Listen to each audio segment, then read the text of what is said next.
अहोई अष्टमी का यह पर्व संतान पक्ष के लिए विशेष रूप से फलदायी होता है। धार्मिक मान्यता है कि इस दिन पूरे अनुष्ठान के साथ अहोई माँ का पूजन करने माँ बनने की इच्छा पूरी हो जाती है और सोनी गोद भी भर जाती है। इस दिन ज्योतिष के कुछ उपाय अपनाए जाते हैं जिनसे जल्द ही संतान सुख प्राप्त हो सकता है। इस खास दिन क्या क्या करें? गाय को खिलाएं खाना। अहोई अष्टमी के दिन आप जो भी खाना बनाएं उसका आधा हिस्सा गाय के बछड़े के लिए ज़रूर निकाल कर रखें और बाद में उन्हें खिला दें। पीपल के नीचे जलाएं दीपक। अहोई अष्टमी पर शाम में पीपल के पेड़ के नीचे तेल के 5 दीपक जलाएं। इस दौरान अपने मन में मनोकामना मांगते हुए पीपल की परिक्रमा करें। इस उपाय से अहोई माता प्रसन्न होकर भक्तों की सभी मनोकामनाएं पूरी कर देती हैं। सफ़ेद फूल करें अर्पित। अहोई अष्टमी वाले दिन पति पत्नी मिलकर माँ अहोई को सफ़ेद फूल अर्पित करने के बाद शाम में तारों को अर्घ्य दें, फिर पूजा करें। मान्यता है कि ऐसा करने से अहोई माता से प्रसन्न होती हैं और सुखी संतान का आशीर्वाद देती हैं।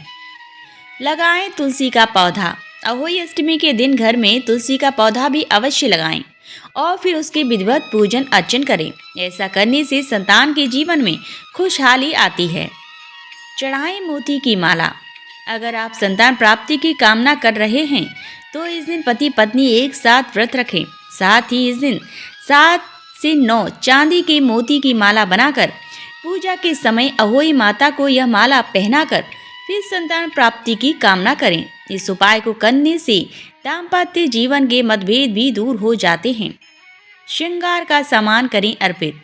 अहोई अष्टमी के दिन माता को श्रृंगार का सामान अर्पित करने से संतान को करियर और व्यापार में सफलता मिलती है।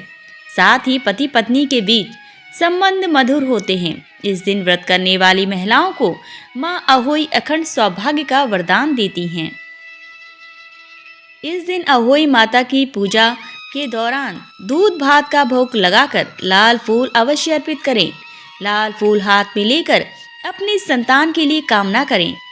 पूजा पूरी करने के बाद संतान को अपने हाथ से दूध भात का भोग लगाएं और उसी लाल फूल को संतान को देकर उसे कहीं संभाल कर रखने को कहें। इस उपाय से माता अहोई का आशीर्वाद सदैव ही उस पर बना रहेगा। अहोई अष्टमी की कथा। एक समय की बात है, किसी गांव में एक साहूकार रहा करता था। उसके 7 बेटे थे। दीपावली से पहले साहूकार की पत्नी घर की पुताई करने के लिए मिट्टी लेने खदान गई। वहां वह कुदाल से मिट्टी खोदने लगी। देवयोग से साहूकार की पत्नी को उसी स्थान पर एक शाही की माद थी जहां वह अपने बच्चों के साथ रहा करती थी। अचानक कुदाल साहूकार की पत्नी के हाथों शाही के बच्चों को लग गई, जिससे उस बच्चे की मृत्यु हो गई। शाही के बच्चे की मौत का साहूकारनी को बहुत दुख हुआ, परंतु वह अब कर भी क्या सकती थी। वह पश्चाताप करती हुई अपने घर लौट आई। कुछ समय बाद साहूकारनी के एक बेटे की मृत्यु हो गई। इसके बाद लगातार उसके 7 बेटों की मौत हो गई। इससे वह बहुत दुखी रहने लगी। एक दिन उसने अपनी पड़ोसी को शाही के बच्चे की मौत की घटना सुनाई और बताया कि उसने जानबूझकर कभी कोई पाप नहीं किया। यह हत्या उससे गलती से हुई थी, जिसके परिणाम स्वरूप उसके 7 बेटों की मौत हो गई। यह बात जब सबको पता चली तो गांव की वृद्ध औरतों ने साहूकार की पत्नी को दिलासा दिलाया। वृद्ध औरतों ने साहूकार की पत्नी को चुप करवाया और कहने लगी, आज जो बात तुमने सबको बताई है, इससे तुम्हारा आधा पाप नष्ट हो गया है। इसके साथ ही उन्होंने साहूकारनी को अष्टमी के दिन अहोई माता तथा शाही और शाही के बच्चों का चित्र बनाकर उनकी आराधना करने को कहा। इस प्रकार क्षमा याचना करने से तुम्हारे सारे पाप धुल जाएंगे और कष्ट दूर हो जाएंगे। साहूकार की पत्नी उनकी बात मानते हुए कार्तिक मास की कृष्ण पक्ष की अष्टमी को व्रत रखा। वह विधि पूर्वक पूजा कर क्षमा याचना की। इसी प्रकार उसने प्रतिवर्ष नियमित रूप से इस व्रत का पालन किया, जिसके बाद उसे 7 पुत्र रत्नों की फिर से प्राप्ति हुई। तभी से अहोई व्रत की परंपरा चलती आ रही है। बोलो अहोई मैया की जय। अहोई अष्टमी की दूसरी कथा। प्राचीन काल में एक साहूकार था जिसके 7 बेटे और 7 बहुएं थी। इस साहूकार की एक बेटी भी थी जो दीपावली के अवसर पर ससुराल से मायके आई थी। दीपावली पर घर को लीपने के लिए सातों बहुएं मिट्टी लाने जंगल में गईं, तो नंद भी उनके साथ जंगल की ओर चल पड़ी। साहूकार की बेटी जहाँ से मिट्टी ले रही थी उसी स्थान पर स्याहू अपने 7 बेटों के साथ रहा करती थी। खोदते हुए गलती से साहूकार की बेटी ने खुरपी से स्याहू का एक बच्चा मर गया। स्याहू इस बात पर क्रोधित होकर बोली, मैं तुम्हारी कोख बांधूंगी। स्याहू की बात सुनकर साहूकार की बेटी अपनी सातों भाभियों से एक एक करके विनती करती है कि वह उसके बदले अपनी कोख बंधवा ले। सबसे छोटी भाभी नंद के बदले अपनी कोख बंधवाने के लिए तैयार हो जाती है। इसके बाद छोटी भाभी के जो भी बच्चे थे वह सभी 7 दिन बाद मर जाते हैं। 7 पुत्रों की इस प्रकार मृत्यु होने के बाद उसने पंडित को बुलवाकर इसका कारण पूछा। पंडित ने सुरही गाय की सेवा करने की सलाह दी। सुरही सेवा से प्रसन्न होती है और उसे स्याहू के पास ले जाती है। रास्ते में थक जाने पर दोनों आराम करने लगते हैं। अचानक साहूकार की छोटी बहू की नज़र एक और जाती है। वह देखती है कि एक सांप गरुड़ पंखनी के बच्चे को डसने जा रहा है और वह सांप को मार देती है। इतने में गरुड़ पंखनी वहां आ जाती है और खून बिखरा हुआ देखकर उसे लगता है कि छोटी बहू ने उसके बच्चे को मार दिया है। इस पर वह छोटी बहू को चोंच मारना शुरू कर देती है।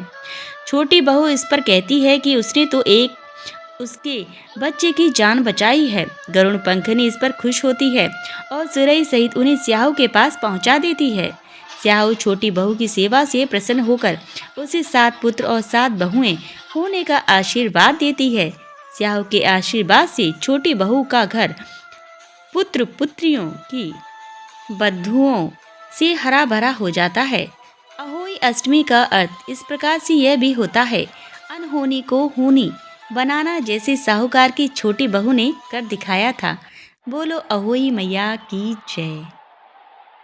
गणेश भगवान की कथा। एक सास बहू थी। सास उसकी बहू को खाना नहीं देती थी। बहू रोज नदी पर जाती तो जाते समय घर से आटा ले जाती। नदी के पानी से आटा गूंथती। गणेश जी भगवान के मंदिर के दीपक से घी लेती। भोग में से गुड़ लेती। पास के शमशान में बाटी सेकती। बाटी में घी गुड़ मिलाकर चूरमा बनाती और गणेश जी का भोग लगाकर खुद जीम लेती। ऐसा करते बहुत दिन हो गए। यह देखकर गणेश जी भगवान को बहुत आश्चर्य हुआ और उन्होंने अपने नाक पर उंगली रख ली। बहू तो घर आ गई, परंतु जब दूसरे दिन मंदिर के पट खुले तो लोगों ने देखा गणेश जी भगवान की नाक पर उंगली है, तो मंदिर में भीड़ एकत्रित हो गई। गांव के लोगों ने हवन पूजा की, पर गणेश जी भगवान ने उंगली नहीं उतारी। तब सारे गांव में कहलवा दिया कि जो कोई गणेश जी भगवान के नाक से उंगली हटवाएगा उसे राजा जी सम्मानित करेंगे। बहू ने कहा, सासू जी मैं कोशिश करूंगी। तब सास बोली, इतने बड़े पंडित विद्वान कोशिश कर लिए, तू क्या करेगी। सब लोग मंदिर के बाहर एकत्रित हो गए। बहू घूंघट निकाल कर अंदर गई, पर्दा लगाया और गणेश जी से हाथ जोड़कर बोली, विघ्नहर्ता, मैं मेरे घर से आटा लाती, लोगों का चढ़ाया गुड़ लेती, शमशान में बाटी सेकती, उसमें आपको क्या आपत्ति हुई। आपको मुंह से उंगली हटानी पड़ेगी। गणेश जी ने सोचा, इसके बाद तो माननी पड़ेगी। इसने पहले मेरी भोग लगाया है, ये तो मेरी भक्त है। गणेश जी भगवान ने उंगली हटा ली और बहू को आशीर्वाद दिया कि इस गांव में सभी प्रेम से रहेंगे। बहू मंदिर से बाहर आई। सब गांव वालों ने कहा, बहू तूने उंगली कैसे हटवाई, तू तो जादूगरनी है। तब बहू ने सारी बात गांव वालों को बताई कि मेरी सास मुझे खाना नहीं देती थी। तब मैं घर से आटा लाकर, नदी के पानी से आटा लगाकर, बाटी बनाकर, शमशान में सेक कर, गणेश जी के दीपक से घी, प्रसाद में से गुड़ चुराकर गणेश जी को भोग लगाकर खुद खा लेती। इसीलिए गणेश जी को आश्चर्य हुआ और उन्होंने नाक पर उंगली रख ली और मेरी प्रार्थना पर उंगली हटा ली और मुझे वरदान दिया कि अब इस गांव में सब प्रेम से रहेंगे। हर व्रत कथा के साथ पढ़ी और सुनी जाती है लपसी तपसी की ये कहानी। जानिए क्यों। एक लपसी था, एक तपसी था। तपसी हमेशा भगवान की तपस्या में लीन रहता था। लपसी रोजाना सवा सेर की लपसी बनाकर भगवान का भोग लगाकर जीम लेता था। एक दिन दोनों लड़ने लगे। तपसी बोला, मैं रोज भगवान की तपस्या करता हूँ, इसलिए मैं बड़ा हूँ। लपसी बोला, मैं रोज भगवान को सवा सेर लपसी का भोग लगाता हूँ, इसीलिए मैं बड़ा हूँ। नारद जी वहां से गुजर रहे थे। दोनों को लड़ता देखकर उनसे पूछा कि तुम क्यों लड़ रहे हो। तपसी ने खुद को बड़ा होने का कारण बताया और लपसी ने अपना कारण बताया। नारद जी बोले, तुम्हारा फैसला मैं कर दूंगा। दूसरे दिन लपसी और तपसी नहाकर अपनी रोज की भक्ति करने आई तो नारद जी ने छुपकर 1.25 करोड़ की एक एक अंगूठी उन दोनों के आगे रख दी। तपसी की नज़र जब अंगूठी पर पड़ी तो उसने चुपचाप अंगूठी उठाकर अपने नीचे दबा ली। लपसी की नज़र अंगूठी पर पड़ी, लेकिन उसने ध्यान नहीं दिया। भगवान को भोग लगाकर लपसी खाने लगा। नारद जी सामने आए तो दोनों ने पूछा कि कौन बड़ा। तो नारद जी ने तपसी से खड़ा होने को कहा। वो खड़ा हुआ तो उसके नीचे दबी अंगूठी दिखाई पड़ी। नारद जी ने तपसी से कहा, तपस्या करने के बाद भी तुम्हारी चोरी करने की आदत नहीं गई, इसीलिए लपसी बड़ा है और तुम्हें तुम्हारी तपस्या का कोई फल नहीं मिलेगा। तपसी शर्मिंदा होकर माफी मांगने लगा। उसने नारद जी से पूछा, मुझे मेरी तपस्या का फल कैसे मिलेगा। नारद जी ने कहा, यदि कोई गाय और कुत्ते की रोटी नहीं बनाएगा तो फल तुझे मिलेगा। यदि कोई ब्राह्मण भोजन करवा कर दक्षिणा नहीं देगा तो फल तुझे मिलेगा। यदि कोई साड़ी के साथ ब्लाउज नहीं देगा तो फल तुझे मिलेगा। यदि कोई दिए से दिया जलाएगा तो फल तुझे मिलेगा। यदि कोई सारी कहानी सुने लेकिन तुम्हारी कहानी नहीं सुने तो फल तुझे मिलेगा। उसी दिन से हर व्रत कथा कहानी के साथ लपसी तपसी की कहानी भी सुननी और कही जाती है।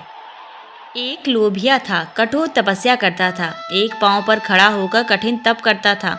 उसने भगवान को प्रसन्न करने के लिए कठोर तप किया। उसके शरीर पर चिड़िया ने घोंसला भी बना लिया। तपस्या करते 12 वर्ष हो गए। भगवान ने सोचा, इसको इतना समय हो गया, अब इसकी परीक्षा लेनी चाहिए। भगवान जानते थे यह बहुत लोभी है, इसलिए भगवान ने एक सोने की मुद्दी से उसके पाँव के पास फेंक दी। तब लोभिया की नज़र उस मुद्री पर पड़ी तो उसने मुद्री पाँव के नीचे दबा ली। भगवान की माया से भला कौन बचा। भगवान धरती पर आए और लोभिया से बोले, लोभिया, तेरी तपस्या में हीण है, तुझे इस तपस्या का फल नहीं मिलेगा। तब लोभिया ने अपनी गलती मानी और भगवान जी के चरण पकड़ लिए और पूछा, हे भगवान, इस तपस्या का हीण कैसे जाएगा। तब भगवान जी को उस पर दया आ गई और उन्होंने कहा, यदि रोटी बनाकर आखिरी रोटी कुत्ते की नहीं बनाई तो फल तुझे मिलेगा। जिमा कर दक्षिणा नहीं दी तो फल तुझे मिलेगा। सब कहानी कथा सुनकर तेरी कहानी नहीं सुनी तो फल तुझे मिलेगा।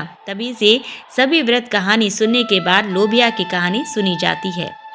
तुलसी माता की कथा।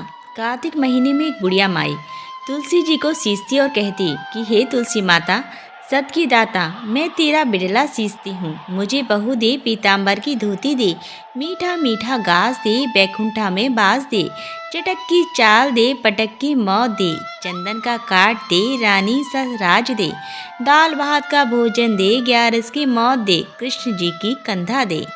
तब तुलसी माता ये सुनकर सूखने लगी तो भगवान ने पूछा कि हे तुलसी, तुम क्यों सूख रही हो। तुलसी माता ने कहा कि एक बुढ़िया रोज आती है और यही बात कह जाती है, मैं सब बात तो पूरा कर दूंगी, लेकिन कृष्ण का कंधा कहाँ से लाऊंगी। तो भगवान बोले, जब वो मरेगी तो मैं अपने आप कंधा दे आऊँगा, तू बुढ़िया माई से कह देना। बाद में बुढ़िया मर गई। सब लोग आ गए। जब माई को ले जाने लगे तो वह किसी से ना उठी। तब भगवान ने एक 12 बरस के बालक का रूप धारण करके आए। बालक ने कहा, मैं कान में एक बात कहूँगा तो बुढ़िया माई उठ जाएगी। बालक ने कान में कहा, बुढ़िया माई मन की निकाल ले, पीताम्बर की धोती ले, मीठा मीठा घास ले, बैकुंठा का वास ले, चटक की चाल ले, पटक की मोर ले, कृष्ण जी का कंधा ले। यह सुनकर बुढ़िया माई हल्की हो गई। भगवान ने कंधा दिया और बुढ़िया माई को मुक्ति मिल गई। हे तुलसी माता, जैसे बुढ़िया माई को मुक्ति दी वैसे सबको देना। बोलो तुलसी मैया की जय। गणेश जी की आरती। जय गणेश जय गणेश जय गणेश देवा, माता जाकी पार्वती पिता महादेवा। एक दंत दयावंते चार भुजाधारी, माथे सिंदूर सोहे मूस की सवारी।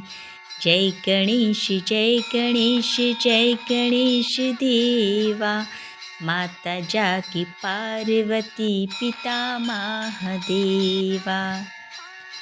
पान चढ़े फल चढ़े और चढ़े मेवा, लड्डुअन का भोग लगे संत करे सेवा। जय गणेश जय गणेश जय गणेश देवा, माता जाकी पार्वती पिता महादेवा। अंधन को आँख देते, कोरिन को काया, बाजन को पुत्र देते, निर्धन को माया। जय गणेश जय गणेश जय गणेश देवा, माता जाकी पार्वती पिता महादेवा। सूर्य शाम शरण आए सफल कीज सेवा, माता जाकी पार्वती पिता महादेवा। जय गणेश जय गणेश जय गणेश देवा, माता जाकी पार्वती पिता महादेवा। दीनन की लाज रखो शंभु सत्कारी, कामना को पूरा करो जग बलिहारी। जय गणेश जय गणेश जय गणेश देवा, माता जाकी पार्वती पिता महादेवा। बोलो गणेश महाराज की जय। श्री अहोई माता की आरती। जय अहोई माता, जय अहोई माता, तुमको निश दिन ध्यावते हर विष्णु विधाता। ओम जय अहोई माता, ब्रह्माणी रुद्राणी, कमला तू ही है जग माता, मैया तू ही है जग माता। सूर्य चंद्रमा ध्यावत नारद ऋषि गाता, जय अहोई माता। माता रूप निरंजनी, सुख संपत्ति दाता, मैया सुख संपत्ति दाता। जो कोई तुमको ध्यावत नित मंगल पाता, जय अहोई माता। तू ही है पाताल बसंती, तू ही है शुभ दाता, मैया तू ही है शुभ दाता। कर्म प्रभाव प्रकाशक, जगनिधि से त्राता। ओम जय अहोई माता। जिस घर थारो बासा, बाही में गुण आता, मैया बाही में गुण आता। कर न सके सो कर ले, मन नहीं घबराता। ओम जय अहोई माता। तुम बिन सुख ना होवे, ना कोई पुत्र पाता, मैया ना कोई पुत्र पाता। खान पान का वैभव तुम बिन नहीं आता। ओम जय अहोई माता। शुभ गुण सुंदर युक्ता, क्षीर निधि जाता, मैया क्षीर निधि जाता। रतन चतुर्दश तो को कोई नहीं पाता। ओम जय होई माता, श्री होई माँ की आरती। जो कोई गाता मैया, जो कोई गाता। उर उमंग अति उपजे, पाप उतर जाता। ओम जय होई माता, ओम जय होई माता। मैया जय होई माता की जय।